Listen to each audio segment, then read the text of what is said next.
Wow, this Terrance Gangsta Williams, aka OG Giggity, aka Mr. Answer Right Back, aka the People's Champ, aka Terrance Civilian Williams.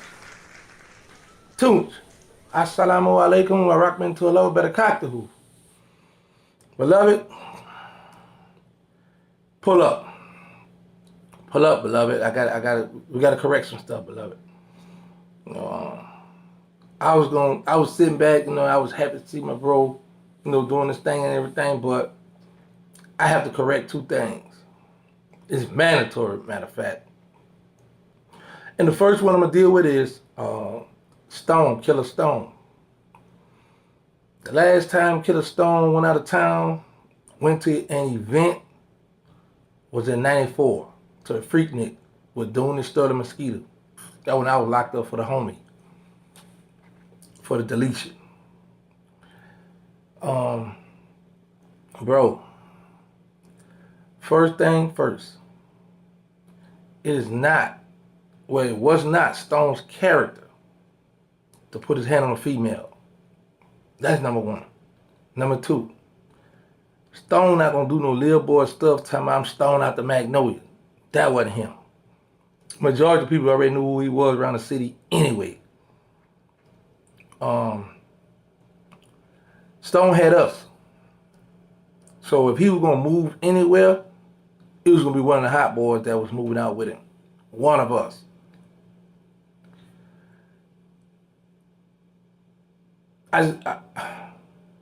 Now, I have to address this.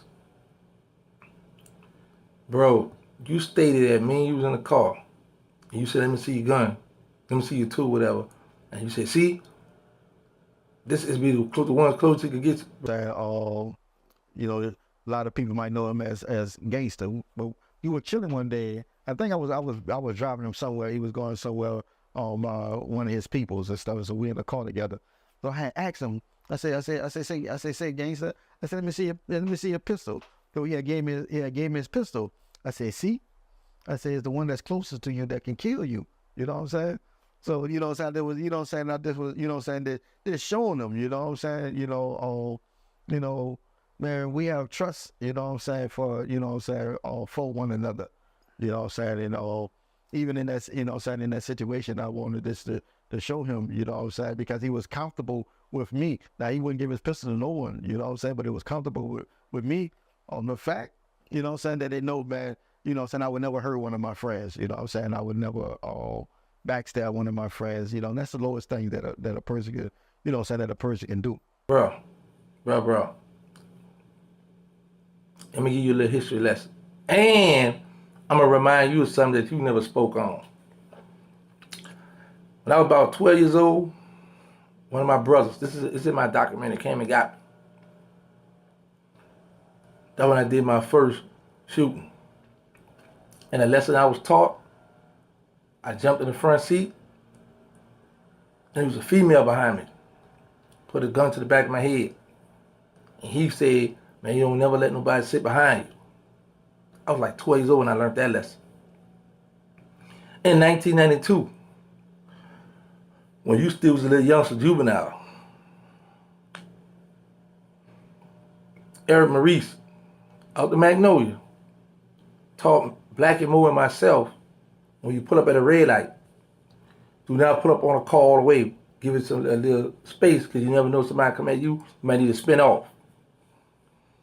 And bro, I'm pretty sure everybody in the know you, I'm not gonna speak on no other project, I'm just gonna speak on the know you, knew not to ask a man, let me see your gun. Bro, doing the Sterling Mosquito, Hank, none of us ever asked each other, let me see you. No, we ain't never done that, bro. So you talk about, you ask me, let me see how to teach you. Come on, bro, don't do that, bro. Come on, don't do that to me, bro. Don't do me that, man. You tell a beautiful story, man. You sit up there and that stuff, but don't do that, bro. Keep in mind, bro, when you talking about teaching school to me or somebody, oh, let me see you, bro. I wasn't trusting nobody when I was into with the yo. When I was into with that Cali yo, I wasn't trusting nobody. My mother had been shot.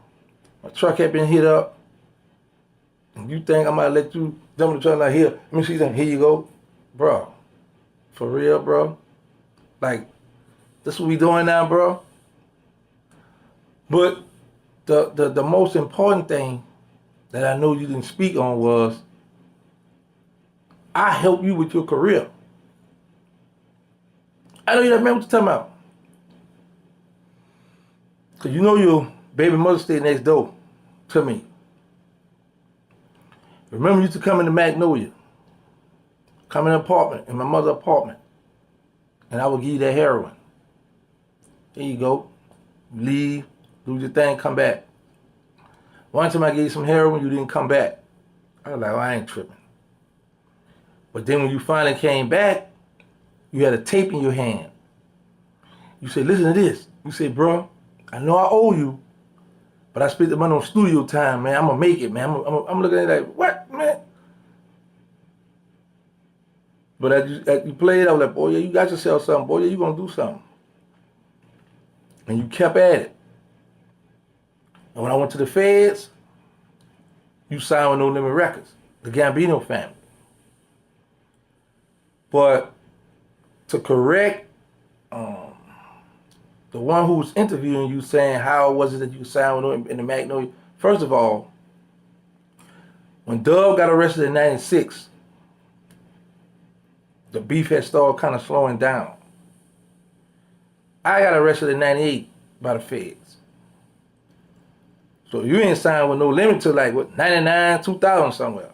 Or in the 98, either in the 98, 99 somewhere. Well, I was already in the feds, Dub was already gone. So there was no problem how he asked, how was it that you could sign with it. We was locked up then. Not saying you wouldn't have signed when we was out, but I would say this. Had you signed while I was out, you would have been able to come around me. That was just a known fact, bro. Because it was already rumored that P had the 100 on my head, Dub had 25, and you think I'm about to let somebody that go from this project to this project, I don't care how cool we are, from this project to that project, come around me? No, sir. No, sir. That was not going to happen. It just wasn't going to happen, bro. And, I love you for the sake of Allah, but it might be, they had a Gangsta D out the project too, so maybe you was talking about him. It had to be two gangsters back there in that Know You. Somebody who you jumped in the Suburban with. Matter of fact, what year are you talking about you was in your truck? Because you got to keep in mind, I had plenty of rides from when I was young up till I got hit by the feds. So when you had the Suburban, when you was signed with P, at this time I was gone, bro. So when were we in your ride and you was schooling me? Please hit me to that. I used to give your little brother, Reggie Nelly, calls to drive to school. That was my little brother. I used to give him a call. Here you go, boy. So, bro, I understand, bro, you just got out doing your thing and you know what I'm saying, but bro, you talking about, let me see that, I'm teaching you a lesson, bro. I was already at school by the best of the best. Uptown. I'm going to say that respectfully. Uptown. From Birdman to Stone. I even learned from Dunaster, Mosquito. And most importantly, let's address this. Lesser Duplessis and Randall. I didn't meet Lesser Duplessis until 94. Or was it 90s? Yeah, 94. When he got out, he was in a project. And he saw Mosquito. And he called Mosquito over. So what gangsta that? Mosquito called me. He said, Lesser Duplessis want how to. So I said, man, come meet me. Mosquito came by me.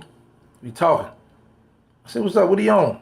Ah, man, he just got out, he chilling, he back here, he want to holler, he here. We back here doing our thing. He want to holler at you. So I was like, all right. Now I said, I said, all right, now the old head get out of the way, man. He already know, man. You know what it is. He said, yeah, I know.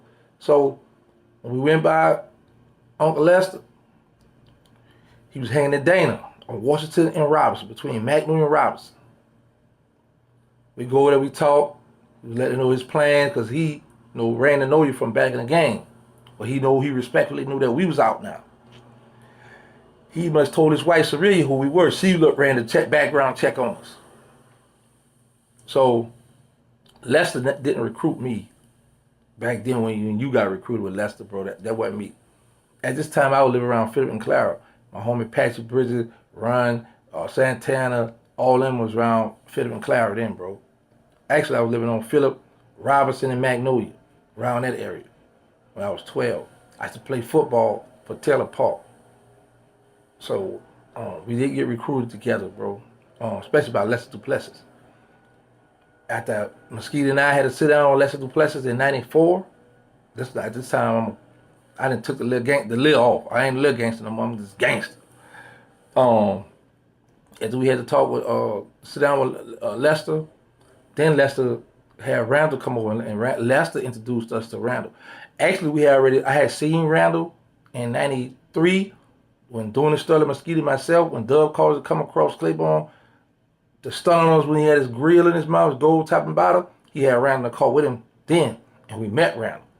But Lester had him in the project on like I said, on Washington Avenue at Dana's house, Red Dana. She deceased now.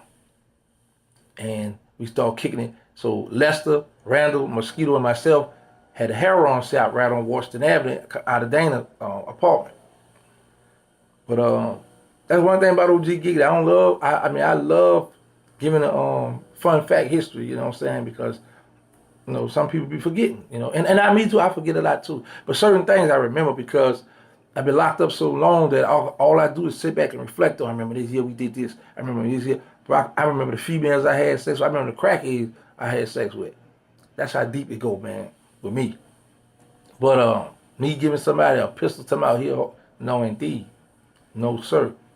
I used to school when the tank used to come uptown to the Noya, when he had his gun in his pocket, his front pocket. I said, boy, listen, when you standing out here, put your gun under your arm.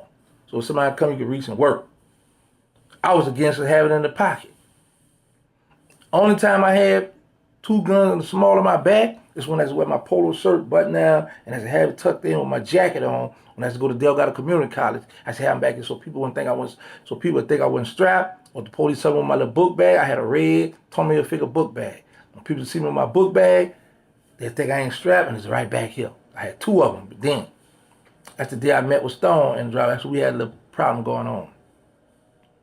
But as far as Killer Stone, bro, nah, bro, that ain't his MO. That ain't his MO. That's not his MO. Slapping somebody. I'm Stone out the man. That's little boy talk. That ain't Stone.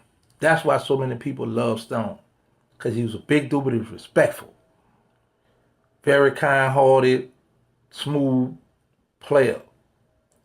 I'm stunting. Nah, that ain't him, bro. Nah. Now, in juvenile jail, he was getting how he lived. He was a big dog. He had, you know what I'm saying, you got to be aggressive. But on the street, nah, that ain't the homie. That ain't the big homie MO, bro. But anyway, man, nice interview. I enjoyed it, because we used to hang out where you was coming to project, get that work, keep it moving. And that's another thing, man.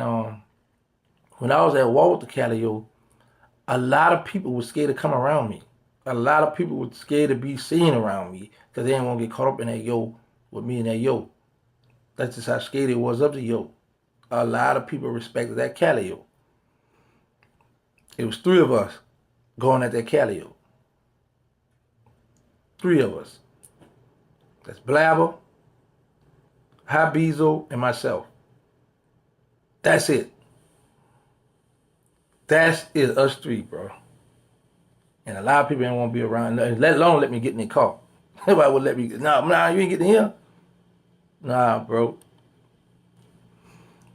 Man, listen, somebody sent me this link And I was looking at it, I was like, man, I'm gonna let him dang. Then I thought about it. I said, nah, I have to go speak up for Killer Stonker. He not here to defend his honor.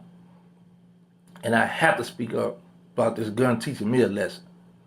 And like I said, people can teach me a lesson, but it's always, like I said, the old heads, Black and Mo. Black and Mo taught me one thing. Well, a few things, but Eric Maurice taught me something. Lester Duplessis, Randall, Birdman.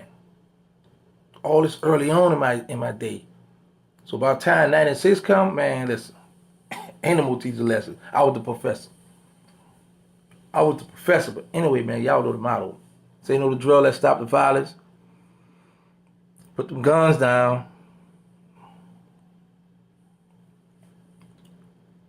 Y'all see them cowboys. Make sure y'all get tested. Y'all need to know y'all status for HIV and AIDS.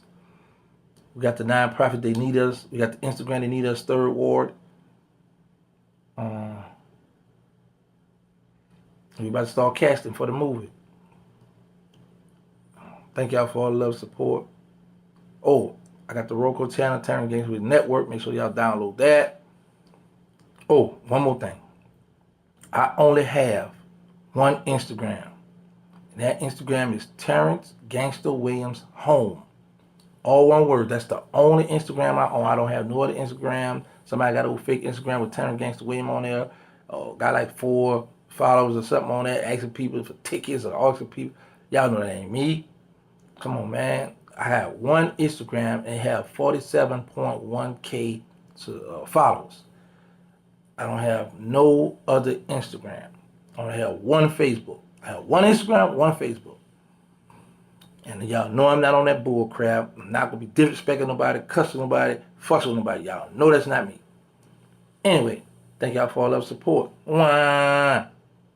Saint Mac, you next, baby.